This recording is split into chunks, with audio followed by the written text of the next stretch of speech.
Hello, everyone, and welcome to Sharin Stories. I am your host, Peaks, with my two beautiful co hosts, Sarah States and Paul Christian. This is not a therapy session. You will not find mental health professionals here, nor are we a substitute for said people. We are just people sharing our stories with mental health. Today, we get the pleasure of meeting with Ellis Gage, an actor since he was 10, starring in musicals like James and the Giant Peach, Danny Girl, Rumpelstiltskin, and so much more. On top of that, his angelic voice has been featured on the radio, classical albums, added events for some of the most prominent people in New York.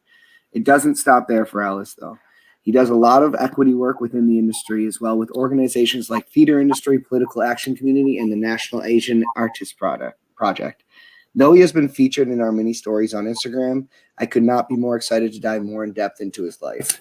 A fighter for diversity in the acting world, along with a person who puts empathy and the heart at the forefront of his own life. You can find him on his personal Instagram at Ellis Gage, or with an underscore in between, or in his account to help people follow his story at Ellis Chose Life _ now what. He is an inspiration and a kind soul. And with that, I would like to formally introduce Ellis Gage. Welcome and thanks for coming on a lot, Ellis. Hi there. Oh my gosh. Thank you so much for having me. Good to be here. It is great to have you. So what we're going to do is just right away, just my introduction never does enough, and we want to hear it from you. So just give us like a minute introduction to who you are as a person, and then we'll jump right into your story. Yeah, well, thank you. That was a beautiful introduction. I wasn't expecting that. So yeah, I'm Ellis Gage. I use he, him, his pronouns. I live in Manhattan. I'm originally from the Boston area, and I'm currently in treatment, in recovery from anorexia, which is what we're talking about today. Wow.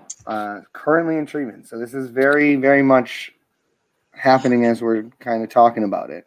Yes, it is. Really. I will say that angelic singing voice that I've heard just a small amount of carries over to your talking voice.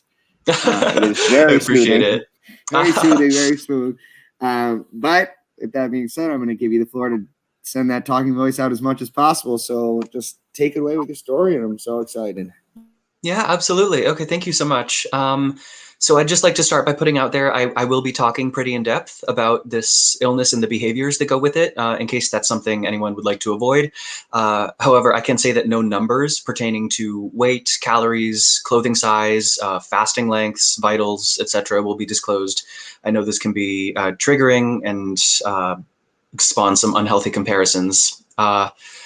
So for anyone who may not know, according to the National Eating Disorder Association, anorexia nervosa is an eating disorder characterized by weight loss or lack of appropriate weight gain in growing children, difficulties maintaining an appropriate body weight for height, age, and stature, and in many individuals, distorted body image.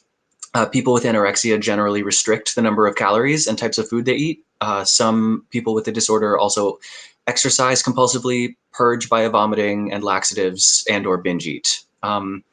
So as was said in the introduction, I started working in the theater industry like 10, 11 years ago as a child actor. And from a young age, I was spending a lot of time around models, dancers, other performers, some of whom were a little image obsessed, almost all of whom were very conventionally attractive in that they really fit society's idea of beauty, meaning, having minimal body fat and the features and the hair, like deemed desirable. Barring certain character actors, these were the only folks in the industry who seemed to be taken seriously. They were the ones who could, quote, believably play romantic leads. I heard from many folks up to whom I looked, mentors, friends, that being, good looking and having a, quote, perfect body, whatever that means, is a must to be a successful performer. And no one ever really sugarcoated the brutality of the industry in how it assembles people into a hierarchy based on elements often out of our control. And because of this, I developed pretty early on an idea of what, good looking or perfect body meant, like what constituted a physically beautiful person. And I was always like, when I grow up, I will be that if it kills me. The irony looking back being that it almost did. as any other kid who grew up in the Broadway community will tell you, directors like children to be short and small. They want them to look like extra mini-sized versions of what kids actually are.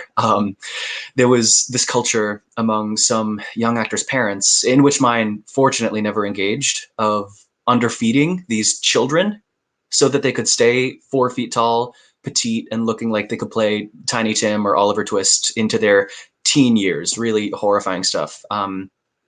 And anyone who's been a performer knows how inevitable it is that they will compare themselves to others at some point. We're kind of taught to do that. It's a competitive business, and I very quickly learned to compare myself. I would notice when another boy in the room was thinner than I was, and I'd feel inadequate and guilty. I wasn't a heavier kid, but I'd always compare because I'd been taught by everyone in that business, you know, my representation, my teachers and mentors, that my body was a product and needed to be marketed as such, just like my singing voice or someone's dance abilities. And that idea of body being a product was the beginning of this sense of othering my body from me. I was really tall, always have been. I knew I would have worked more if I was shorter. I was told that a lot by folks who wanted to cast me, that they didn't know what to do with me because I was already the height of like Kelly O'Hara. So I was conditioned to feel odd about my stature and almost apologetic for taking up space. And people would jokingly say things to my parents like, "You'd better stop feeding him," or "He'd better stop eating, or he'll be so tall, like we won't be able to use him." And I knew they were jokes, but I would always think, I guess that's just how this industry works. Like, we make dramatic sacrifices for art. Like, should I stop eating? Would that be the right thing? And you know, it was clear. My parents made it clear. You know, my health was the most important thing. But I was seeing a lot of adults even compromising their own health to, quote, perfect themselves for what the industry wanted to see. So there was always part of me that knew that that was a road I could go down. I didn't act on these disordered thoughts until I was in high school. I went to a very elite independent boarding school comprised mostly of competitive student athletes. I was not an athlete at all. I was very awkward, very long limbs. And I sort of, uh, during those years was kind of when I figured out how to put myself in a calorie deficit by restricting my food and exercising. Um, and that was really the start of when the eating disorder began.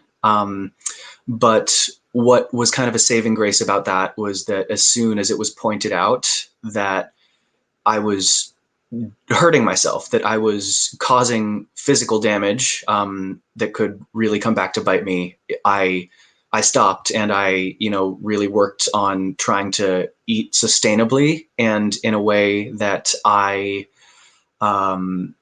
in a way that I could do for a while and be okay.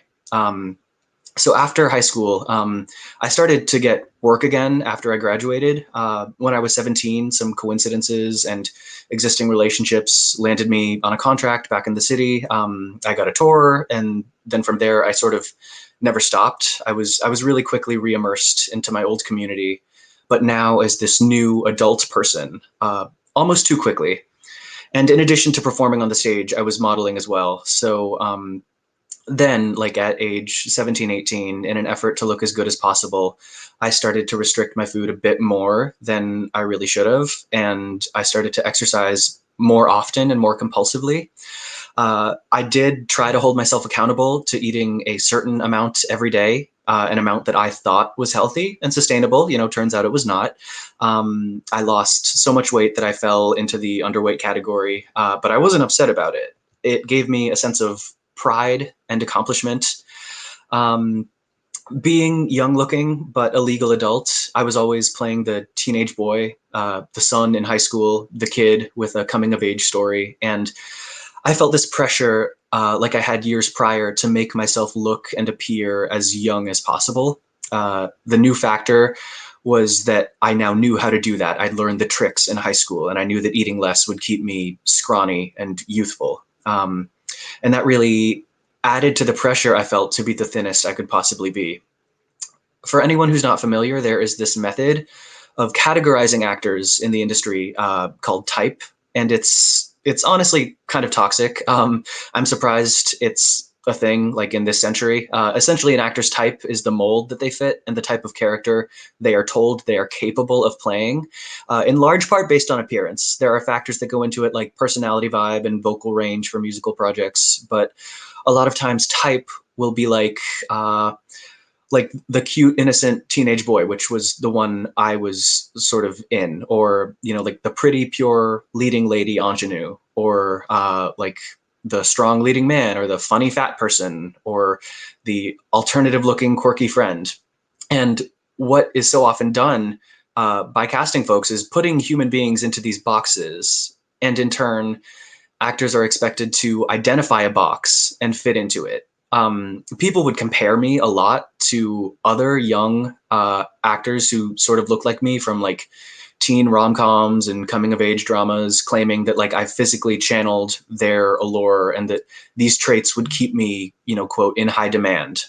I was also constantly reminded that at that age, I was, too young to like fall into any other category, and I was told I'd be most successful embracing the type that I was. And so I was really boxed into that, at least temporarily. And I did feel like I would be discarded and left behind if I were to get healthier. uh, this underdeveloped body got me a lot of attention and gave me a lot of opportunities. I was frequently told that my appearance was one of my most important assets professionally. I got jobs. I was noticed by important people because I was, considered attractive. One of the biggest changes I found that came with being legally 18 was that it was suddenly okay for people to sexualize me, and people of all ages really started to, and it wasn't something for which I was prepared in the least. I was groomed by a handful of older men who, took a liking to my juvenile, sort of boyish body, and I felt like I looked like the person I'd grown up wanting to look like. Um, and people were pretty explicit about how they loved that about me. They'd say things like, "He's fun to look at," or like, "He's too charming not to keep around," or like, "You're going to be very successful looking like that." Just like really strange things to say to a person.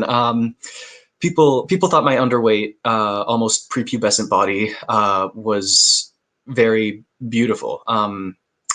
The queer community, interestingly, gave me a lot of validation for this body. At the time, I truly didn't know how I identified sexually, because the malnutrition actually killed my sex drive.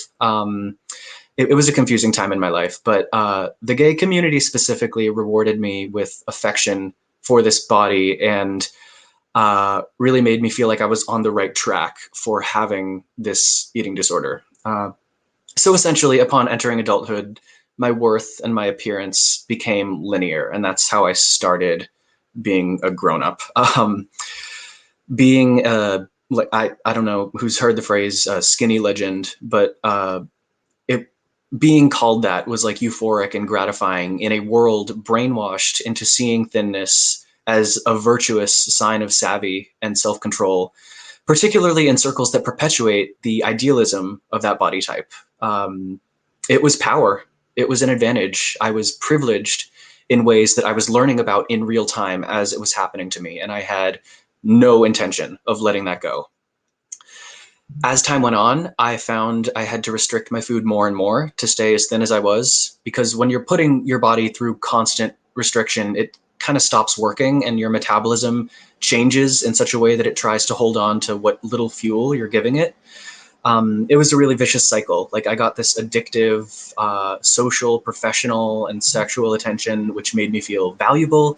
So I would restrict my food more, which kept getting me that positive affirmation, which prompted me to eat less. And it kind of went on and on until, yes, I achieved having like no body fat, but within a year, what muscle mass I had sort of disappeared too, because I wasn't giving my body what it needed. And I was whittled down to like almost nothing, just skin and bone. And as I was working to accentuate and maintain this aesthetic, my body just stopped functioning.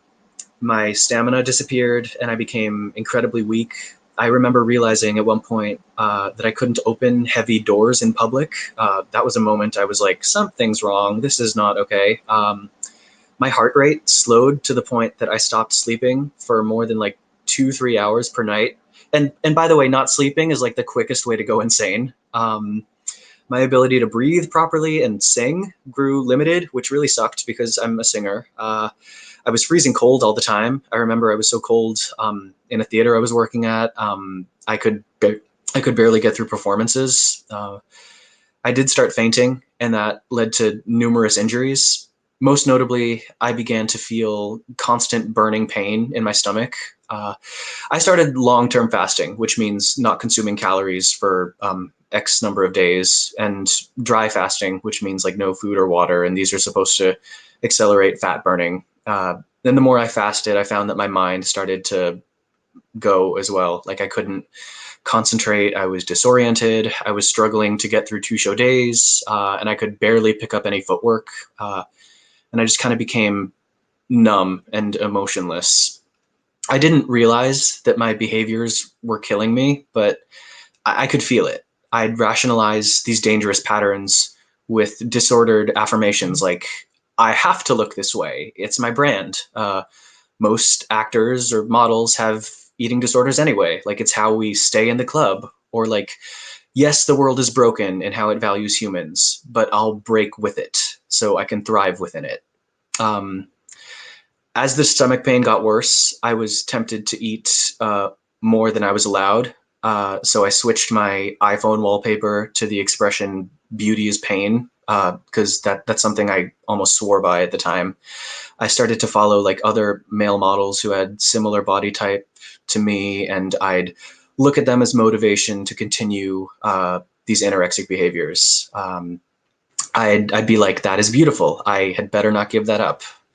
People would always tell me how lucky I was to look the way I did, and the truth is, I wasn't lucky. My figure that was called impressive came at a really horrible price. I was trapped in this super binary state of feeling like I could only ever be handsome or lovable when I was emaciated. I was convinced that I couldn't look special or sick or look like my best self, my sick self, that if I couldn't look like that, I would be insufficient. And the eating disorder made me feel like the importance of maintaining this body of like a really thin 17-year-old warranted all the suffering and deterioration. I thought maintaining, twink status, as it's called, and fitting in was so important that it it made sense that I was putting myself through that. I lived this way and I kept it up for about 2 years. When I turned 20, people started to get really worried. A lot of folks were scared for me because I looked visibly sick and they wanted me to recover. There were interventions. So I started to eat more of like a healthy amount for someone my age and height. And I put on a little bit of weight and I immediately regretted it. I felt cheated. I felt like I'd been gaslit by people who were trying to help me, like I'd been tricked into settling for a body that was imperfect and I didn't want that. So following that, I kind of willingly and angrily dug myself much deeper into starvation than ever before. No balance this time. I was so enraged that I dove all the way down into the rabbit hole. So for about a year, I ate close to nothing every day, as little as I could possibly stand. Ironically, I never actually lost that little bit of weight I had gained because at this point my body was so damaged. It was in this shutdown survival mode and preserving body mass with all its might. So people assumed I was a little bit better because I didn't look quite as terrifyingly sick, but I was hurting myself more at that point. And I felt like it was noble and of service to my craft. It felt empowering. My brain had been miswired to pursue this ideal. We live in this world that favors that, and it was a world that had shown me that I was of greater value by being pretty. That entire year, I went through the motions. Like I was on a contract in Connecticut, and I held my own, but I wasn't really able to give it 100 because I was suffering day and night. I was working as a jazz singer for corporate events, and I kept having to take breaks to catch my breath. And I got really bad at crowd banter because of all the brain fog.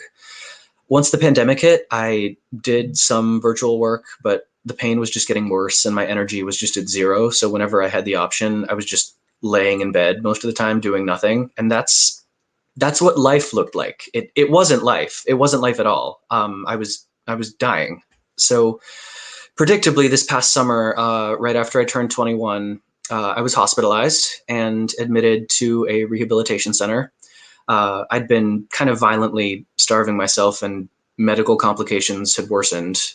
The intestinal trauma hit like a new level of pain, and I would just be paralyzed for stints. There would be hours, waking hours, because I couldn't sleep, during which I just couldn't move. And I just snapped after being so broken, or what I called strong. Um, so my parents sent me to a clinic in Massachusetts. I didn't really want to go, but I was feeling like deep down it was the right thing to do. Interestingly, this is one of the only places we could find that would take male patients. So many of these clinics exclusively treat women because so often eating disorders are incorrectly thought to only affect female identifying people. When I got there, I learned exactly what had been happening to my body. I learned that my vital organs had stopped functioning normally. I learned I'd been dealing with coronary damage, heart problems, and stomach atrophy. My digestive tract had really deteriorated. So in addition to a treatment plan for physical recovery, I was to start dialectical behavioral therapy and cognitive behavioral therapy to heal and reset my mind, which really is based on the idea of like observing two opposing truths and coming to terms with being torn, because that's really where I was. I was torn. Like I wanted to get better, but I also didn't want to give up what I had and what I had, worked for, as I said. Living there at first felt like prison. I was put on a meal plan that was higher than I was comfortable with. Exercise was banned completely. Um, I was told I had to restore a certain amount of weight for my vitals and bodily functions to normalize. And if I was non-compliant with the program, I would have to be sent to tube feeding. Uh, I was incredulous at the idea of gaining, but I complied kind of bitterly. I was being told that I would probably die if I didn't. I didn't fully believe that at the time. It sounded dramatic, but I did trust the professionals and I didn't want to risk that. So I did what I needed to. Uh, Surrendering control over my body has been and continues to be one of the most psychologically distressing things I've ever endured. Seeing my body change in ways I did not and do not like, and allowing uh, all the years of the ED to be undone sort of has gone against all my established rules, and it's felt very wrong. But I did have an important conversation with my sister when I was there on the phone, during which she told me that she needs me to stay alive and stay around, and that pushed me to be 100% program compliant, because what I was saying was I love her more than I ever loved being skinny. uh, so while I was physically compliant, mentally, I was still kind of refusing to absorb new ideas and sessions. I believed my circumstances as a performer put me above treatment. We were all learning self-compassion and unlearning body negativity. And I'd think like, that's fine for all of you, okay? But the rules don't apply to me. Like I want to be special. I have a specific brand. I need to look a certain way. I was raised and conditioned to believe the myth fed to us by companies that capitalize on our insecurities, that people have control over their shapes and sizes completely and can achieve any physical goal they want if they're disciplined and smart enough. This was disproven in program. I learned that people are sometimes naturally not meant to achieve or sustain their preferred body type. And that shook my world. I missed everything. I still miss it. I have missed everything about my old body. And I was really hating now taking up space in a room with my body mass. I would say things to my clinical team like, no one here understands, like standards are too high for me to radically accept anything else. Because really, we're told as children that vanity is immoral and that inner beauty is what matters, but we're shown something very different. I had that lived experience, and that drove my argument against mental recovery. I think the key to getting beyond that was peer support. I started to talk to the other inpatients and learn just about how they felt they could live in their non-ED bodies. I learned that change was similar to mourning the loss of a loved one. In this case, we were all kind of there mourning our former selves, the goals, values, and expectations that the eating disorders had given us. So I kind of experienced all 5 stages of grief as I said goodbye to the version of myself I always believed I was supposed to be. At stage 1, I denied that I had to change. And when it became undeniably real to me, I entered stage 2, and I got angry at the unfairness of the change. When the rage had been exhausted, I entered stage 3 and tried bargaining with my clinical team, begging them to endorse weight loss, asserting that it was the only way I could ever be happy again. And once those proposals were rejected, I kind of slipped into stage 4, which was deep depression and hopelessness. I started having dissociative episodes. I felt like I'd failed in my admittedly unrealistic goal to maintain this body that was, good to look at, but hellish to live in. And one particularly rough evening, a little over a month into the program, a note was slipped to me, and it said, "Recovery is inevitable."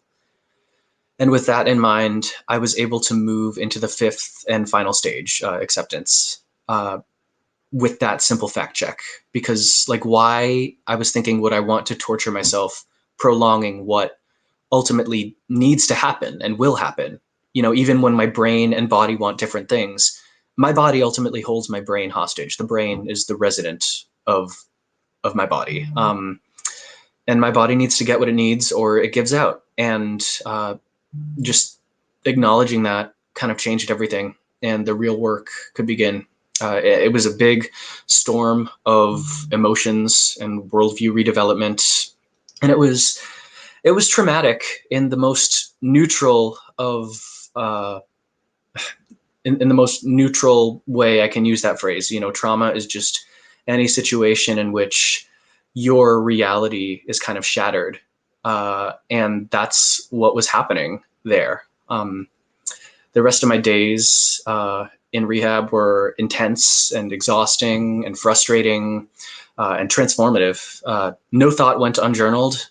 I wrote a massive 30-something page document detailing my entire history with the eating disorder from its roots through the present. And it really helped me sort of understand more about myself and my relationship with that. My peers and I really aided one another's respective journeys. We got to bounce a lot of ideas off each other and provide encouragement and get to the center of issues and reframe negative thoughts, challenge the disordered thoughts. And mostly we could just see one another, which is really an underrated healing mechanism. Laughter and humor got me through the worst of it. We had this joke. I'm blanking on whose song this is. That I'm at the Pizza Hut, I'm at the Taco Bell, I'm at the combination Pizza Hut and Taco Bell. We used to do that. We used to sing, I'm at the psych ward, I'm at the Doubletree, I'm at the combination psych ward and Doubletree, because it really felt like that. At one moment it would be so intense, and then at the next moment we would just kind of all be chilling and meditating. It was such a mixed bag. I was discharged into partial hospitalization around Thanksgiving. And for that, I do about 6 hours of treatment every day, and then I'm released every afternoon. And as I continue to recover, as painful and as shitty as it is, to sort of completely change your mindset and allow things to happen that former you would be like, never, I will never let that happen. I've felt like I'm coming back in a lot of ways. My body is healing, and my mind is healing too. And it's good to be on my way. And case in point, barring death recovery is inevitable, and I'm glad that that was the case for me, and that I am getting there, I guess.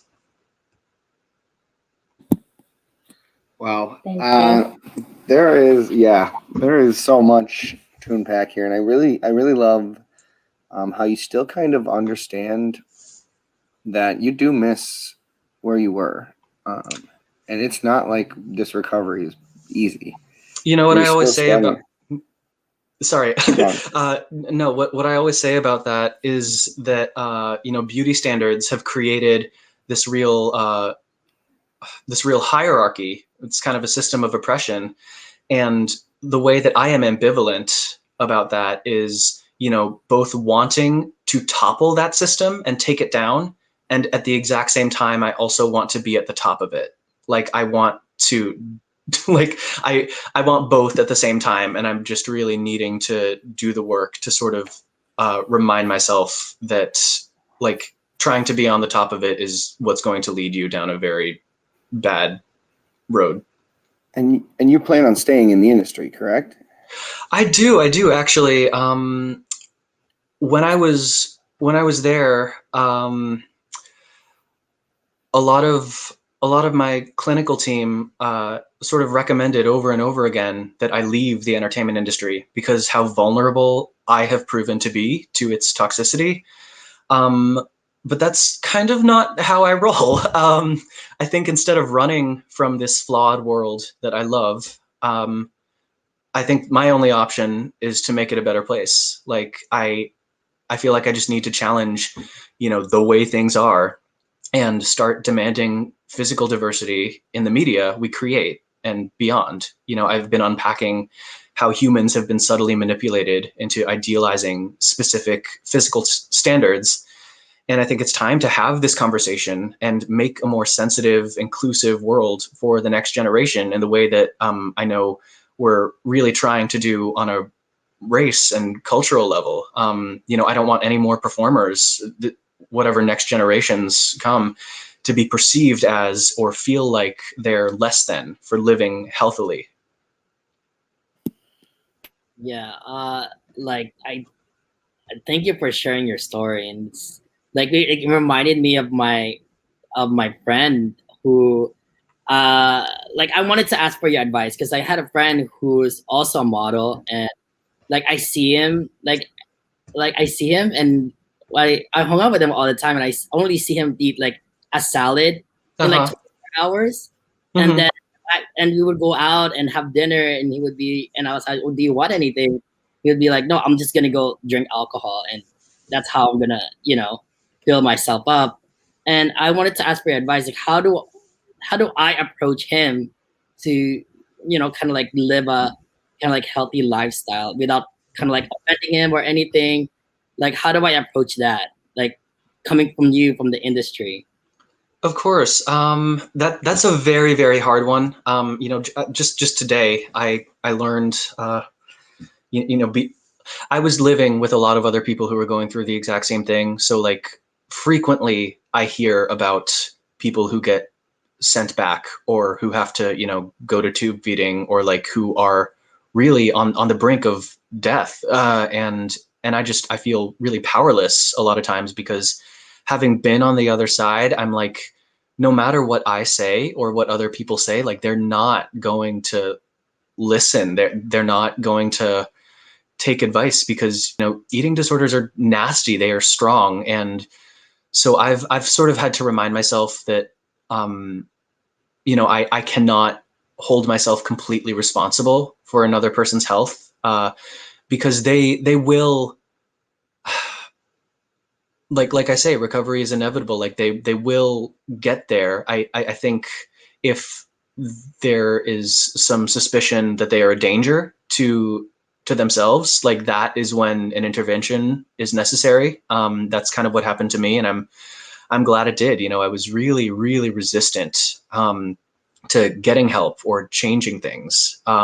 But I kind of I I'm glad that I was pushed to that. The reason I named my recovery Instagram Ellis Chose Life. Now what? is because, choosing life was the easy part, but it's just been a matter of like, how do I approach that life? And like living the life has been difficult. Living the life has been really hard. So and I know that there's no way to know if someone is a danger to themselves too, because, here's a quote from the National Eating Disorder Association's definition. You cannot tell if a person is struggling with anorexia by looking at them. A person does not need to be emaciated or underweight to be struggling. Studies have found that larger-bodied individuals can also have anorexia, although they might be less likely to be diagnosed due to cultural prejudice against fat and obesity. So you could be living in a body that doesn't appear to be sick, but really is. Health at every size is real. That is something I learned there. But there are resources to be offered. I will always plug the nationaleatingdisorders.org, that website. That is a good helpline. It's a good place to go. I have been in treatment at Walden Behavioral Care, and that is in Dedham, Massachusetts. As mixed of an experience as it was, it did save me. So I would have to recommend it because I am glad that I went through it. Ellis. Yeah. So it's really interesting to hear this story because I know you kind of, and I didn't know all of this about you, of course. I am curious. So I've taken some courses on this sort of thing just through a school program I was in, and we were asked to watch videos of young male children with EDs. And it's interesting because, they have they're at the age where they are living with their parents at home, and they are in recovery centers, but then they return back home where their parents are sort of leading the recovery process after their sort of treatment. And so I'm just curious, like, are there things that you as an adult, now that you're sort of in this more like at-home recovery period, that you have to do or that you do for yourself every day to keep yourself on the right track? I remind myself of the things that I learned in treatment because I did learn a lot. I learned, that I need to accept adulthood and allow my body to change and mature. I have to give it what it needs and not abuse it into looking adolescent in service of this messed up image of however I've been labeled by, some producer or some community or whoever. I learned that my body is not as much a product as much as it is a home for my mind and soul. I learned that I need to respect myself and my life above all. I learned that labeling a human being as a type and encouraging that they be anything other than their fluid self is just wrong. And, especially as we navigate making the entertainment community a more diverse space, featuring people who look like real people and reflect the real world. I learned how worthy and valuable I am beyond my physical appearance. I'm still cynical about society's judgmental nature, but I learned that, it's like I can be and should be loved as someone who is not sick. I remind myself people find beauty in a lot of parts of me, my brain and my heart. I keep a list of things I like about myself that are a part of my foundation. And when I say foundation, I refer to like things that can't be taken away. It's like someday I could lose my voice. I could get injured and not be able to dance. I've been feeling like I lost my appearance. But it's like what I have as my foundation are the things that I feel like no matter what happens to me, what artificial thing is taken away, like I will have these key things that make me Ellis, and I will always be okay as long as I have those things. You know, it's like the fact that I'm quick to care about people. I'm a good listener. I try to be articulate. I'm creative. You know, I show a lot of empathy. I have a sense of humor. And these are all things, by the way, I've always known applied to other people, but I could somehow never let that apply to myself. I remind myself a lot that it's okay to take up space, and that I have to live long enough to be there for the people about whom I care, myself included. And I've told that I will learn to love a healthy body. I don't really right now, to be honest. It's causing me a lot of distress and a lot of panic and just mourning and sadness and anger about, you know, sort of what I had to do. And I'll spend a lot of time thinking about it and wishing I could have it back, even though I know what it did to me.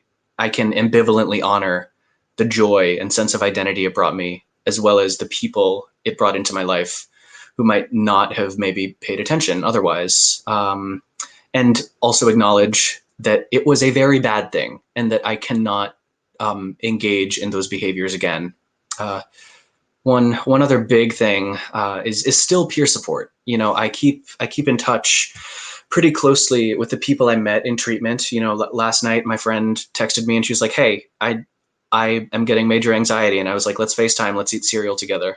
And we did it. So like we're there for each other. These people who I met in treatment, you know, it's like they're people who I get to call friends for the rest of my life, and it's like I have their backs, they have mine. It's a really good thing, I think, you know, to remember that you do not have to do it alone. You know, even if you don't go through treatment, tap into the online community, use like ED recovery hashtags, and like find other people. You know, it's like it tends to be a very welcoming community because, you know, we know like we are all going through this, like we are dealing with this thing, and there's no reason that you have to do it free of support. You know, it's like the times I did try to independently recover, it didn't end well. And I'm reminding myself now that at whatever stage I am, recovery isn't linear, and it's okay to need help. Yeah, absolutely. I mean, I want to kind of jump back a little bit and just make a quick comment before I kind of have to wrap it up and ask you the final question, Ellis. But you said things like you felt like you were going to get left behind if I got healthy. You mentioned types in the industry. You mentioned this word, like you said, believably romantic leads, as if everybody in the world doesn't fall in love. So Yep. it doesn't really make sense. But overall, you mentioned these things, and kind of, Paul, with what you were saying is these people in the industry have been conditioned, and some people like Ellis, since he was 10 years old, one word or one thing is not going to make the difference. It's just, I think, in understanding that, yes, sending resources huge, talking with this person very gently, like letting you know that you're there for them, not saying what you're like, you don't have to always be telling them what you're there for. Just letting them know that you're always there if you need to talk, if you want to grab a bite to eat or something like that, whatever it might be, like just kind of taking these things slowly and recognizing, obviously, if it becomes a problem, talking to their family, whatever it may be, it's always important. It's just sad to see an industry that creates this on a constant basis. And we've had other episodes that we've talked about like this. The other thing I wanted to say with Sarah's is just kind of talking about how this recovery has been happening. It's like when you said that you wrote a 30-page documentation, it is unbelievable to me how many people that are recovering and that have came on this show, one of the most important steps to them has just been writing it down. I believe in giving power to the written word. It's very it helps us intellectualize these things, and really it holds up a mirror to the life you're living. Yeah, that's what exactly I was going to ask, what you thought about like writing down how it worked. But thank you for answering that. I do have another question though, luckily. Yeah. So I do want to jump into it because this was something that was really interesting to me, and I've heard other people talk about it. I'm just curious to know what your dissociative episodes were kind of like, and how you, if you were able to recognize them, if you had any memory during them, because I know they're all kind of different. Just kind of give us a background of those. Yeah, of course. Those were just moments, days in treatment where I literally couldn't talk. I felt like I couldn't talk and I couldn't move. And it had to do with sort of this sense of things happening to my body without my consent. I was not choosing to put on the weight that I put on. It was a team of external people who were like, we are going to do this to you. Like, it was not a thing that I was choosing. And it did save me, but it felt really, really wrong in the moment. And I would like see myself in the mirror. There were very few mirrors. It was an interesting environment. Like, there were not a lot of mirrors. All bathroom trips were monitored. When I got there, I was like, that is very weird. But it was to make sure that no one's like using laxatives or purging by vomiting. But I would like see myself and just like, I wouldn't recognize myself almost. And I know that to other people, the changes might not have been super drastic, but they were to me. And I felt like I was losing a lot and I had no say. So I just, there were these feelings of shock. And I would just sort of like freeze in the common room, or like in my room there. And like, no one could get me to move. No one could get me to talk. I just remember thinking like, I cannot keep doing this. Like, I'm ready to be done. And, I really didn't have much of a choice. Wow. So with that being said, that is the end of kind of our time here. I want to say that you at one point said you're kind of articulate. That might be the understatement of the century. I'm just suggesting, please go on Audible and start recording books for me, because it is just great. And you are an unbelievable speaker overall. I cannot say enough about how much I enjoyed just listening to your story. Thank you. But I do want you to have a chance to let other people know where to reach out to you, plug anything that you're working on or doing currently. So just really quickly, let us know where the people can find you. Yeah, absolutely. So as was said in the beginning, I'm on Instagram, Ellis_Gage, and I'm also, I have the recovery account, Ellis Chose Life _now what. That's been, I think, helpful for a lot of people. Since kind of opening up about my story, I've gotten 4 people to go to treatment, and I've gotten a handful of others to like start considering that process. And I kind of share what's going on in my mind, and sometimes it is very like concrete advice, and sometimes it's just like stream of consciousness, and someone is like, I really connect with that was really good to read today. So and feel free to send me a message on there too. It's like, I would always recommend contacting the professionals, but like, if you want a stepping stone, like, just shoot me a message. Like, I'm happy to talk to you. If you want to like hop on FaceTime and eat cereal, like, I will 100% do that with you. That's huge, Alice. That's just, I mean, wow. Four people finding treatment is unbelievable. I want you to know how major impact that is. It's I think only been helpful to open up about it, and it's further shown, it's like, why do we hide these things? It's like I hid it for so long, and it never did me any good. Well, thank you so much for sharing it with us. Of course. You have an unbelievable. Yeah, sorry, go. Sorry, but before we wrap up, I want to plug a couple books that I read in treatment that I really did like. One of them was the book called Sick Enough by Jennifer Gaudiani. And what's really interesting about that is that it points out sort of the fact that the reason a lot of people don't recover is because they don't feel like they're sick enough to warrant getting treatment. You know, I was there with a lot of individuals who naturally live in larger bodies and had been told all this time, you know, by medical professionals, like, you don't look like you have an eating disorder. Like you're fine. You don't need help. One other that I've been reading was 8 Keys to Recovery from an Eating Disorder. And that's by Carolyn Costin and Gwen Schubert-Grab. And third one is called Life Without Ed. And that is actually Ed. And it's by Jenny Schaefer. She's also a performer, and she talks about her recovery. But what's really interesting about it is that she talks about she personifies her eating disorder as an abusive boyfriend. She talks about how she was living with this guy, Ed, who, you know, put her through a lot of pain and constantly told her that he made her special and that she would be nothing without him.